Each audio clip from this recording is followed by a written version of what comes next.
to ancient massacres and plagues, to cult massacres in China, to even a mass surveillance program, this is the dark history of China.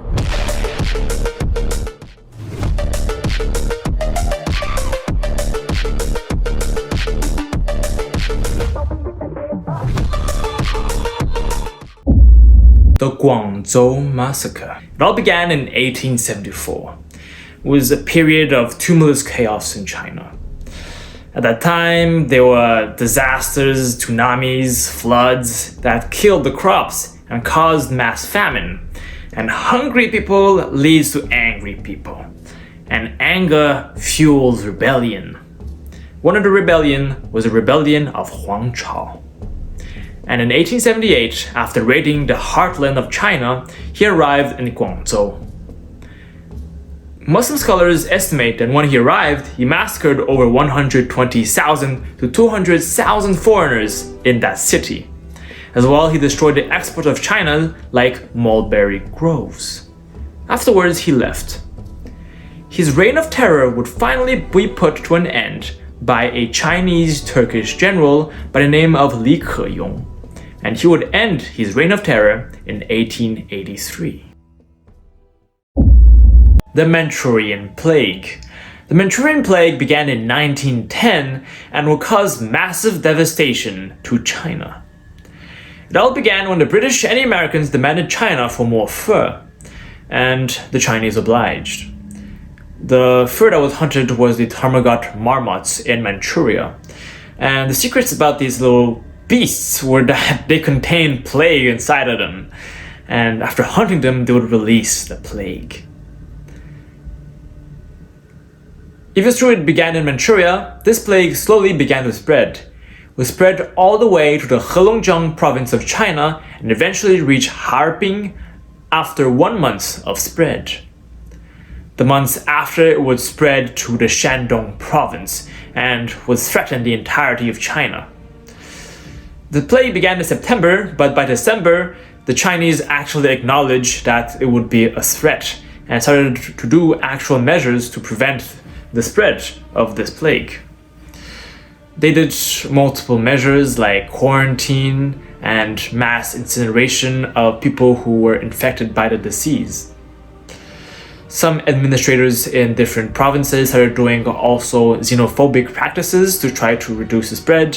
For example, they would deport people coming from Shandong to their province, basically targeting people who came from the affected provinces and deport them back. And these measures were actually supervised by a Harvard-trained professor and would come to China to practice and help these people who were infected by this disease. By March 1911, the last person would be infected with this plague. The 100 Flowers Campaign. The 100 Flowers Campaign began when Mao Zedong told everyone that freedom of speech would be allowed in China, and it went horribly wrong. It began in 1957, where the Premier of China, Zhou Enlai, asked Mao Zedong that he should allow freedom of speech because a government can only function properly if it is allowed criticism. Of which, at that time, there wasn't any criticism, no letters, and he was like, let's do it. Let's allow freedom of speech. So he did. He allowed freedom of speech, and at first, no letters came. And understandably, it's because the scholars were scared of being eliminated by the regime. So he continued and made speeches and really assured the people that, hey, you're allowed to give constructive criticism to the government. His popular speech said, "May 100 school of thoughts emerge, so that 100 flowers may blossom." And people were inspired and they were like, hey, let's give constructive criticism. So millions of letters went to the office of Mao Zedong. And these letters were criticizing that he allowed the famine to arrive in China, that his policies led to mass famine, that the CCP wasn't even a legitimate government in the first place. That really hurt his ego. And it didn't help that Beijing University had an entire page dedicated on bashing Mao Zedong. And people were going on the streets protesting that the CCP should step down and not even be in the government in the first place. Now, Mao Zedong, of course, he didn't like it, and 5 weeks in the campaign, he put an end to it and began his 1957 anti-rightist campaign, a campaign dedicated in silencing and eliminating everyone that has criticized him during this campaign. The McDonald Cult murder. This murder happened in 2014 by members of China's most dangerous cult, the cult of the Almighty God.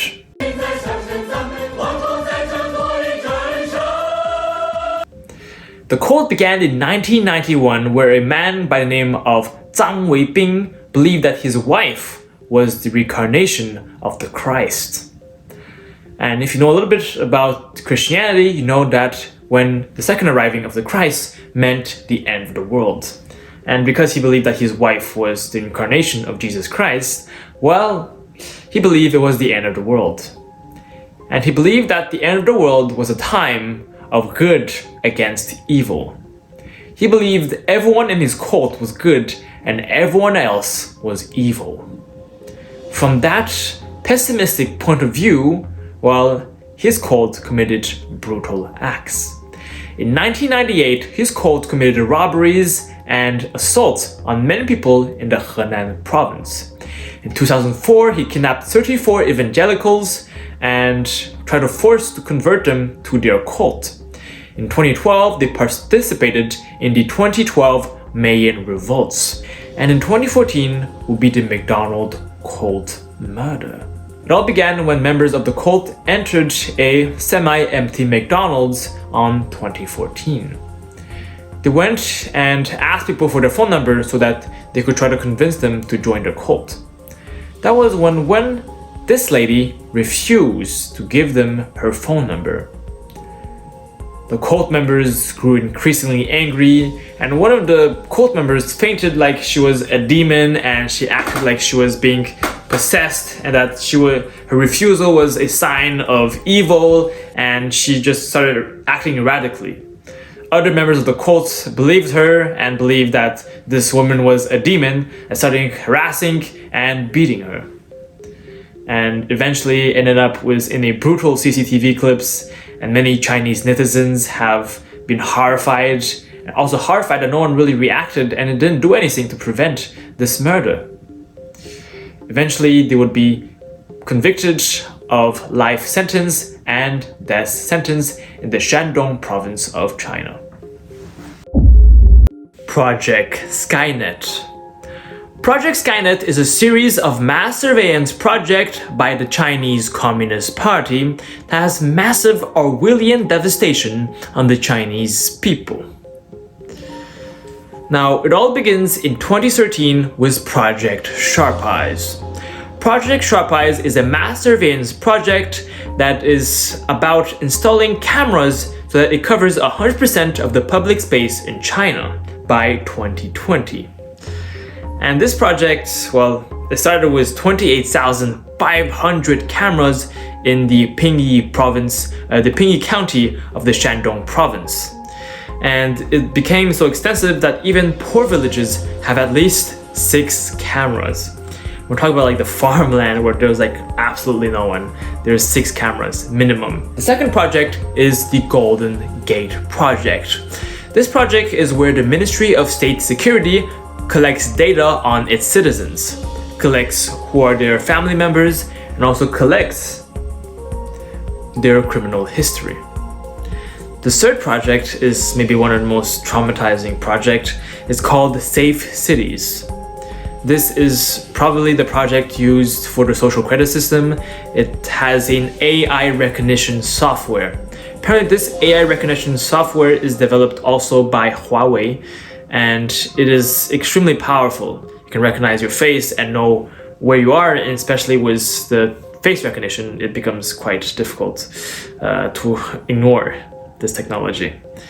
And what is the most devastating about this technology is that in 2018, we found out that this technology was used against the Uyghur minority in the Xinjiang province. Apparently, this technology was used to recognize people that were of Uyghur descent and were used to persecute them and put them into camps. Basically, this AI would detect if that person was Han Chinese or if that person was a Uyghur Muslim. And, well, this recognition software would basically contribute to the mass incarceration and the mass sterilization of the Uyghur people in the Xinjiang province. And this project is not so much history than it is contemporary. Thank you so much for watching this video. There was other clips that I didn't actually use. There was one about the Tiananmen process, but it was just getting too long. I think everyone just knows about it, so I didn't really feel a need to share it. But if you don't, I can link a video in the description. But I'd be pretty surprised if you didn't know about it. Anyways, thank you so much for watching this video. Please leave a like and a subscribe, and I'll see you guys in the next video. So if you didn't know, the video is already finished, so you can actually leave. Well, not in a mean way.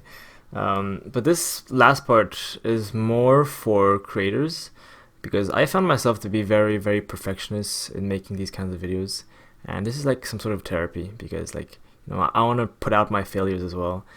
There's a lot of time where I try to like say the script and, you know, it just doesn't work out, and this is just like some sort of therapy. And if you're a content creator, you probably, you know, do relate to that, and, you know, may help you, you know, conquer that perfectionism that plagues you as well. So please enjoy this last blooper therapy part from me. The 100 Flowers Campaign. In 1956, Mao Zedong would begin allowing freedom of speech in China, and it went horribly wrong. At that time, the premier of China, Zhou Enlai, told Mao Zedong... What the fuck? My voice is doing that.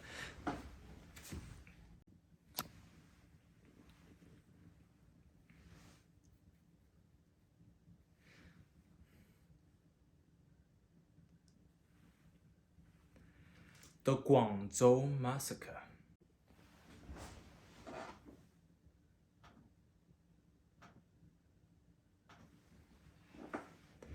Whew. The Guangzhou Massacre. In 878. Oh my God, bro.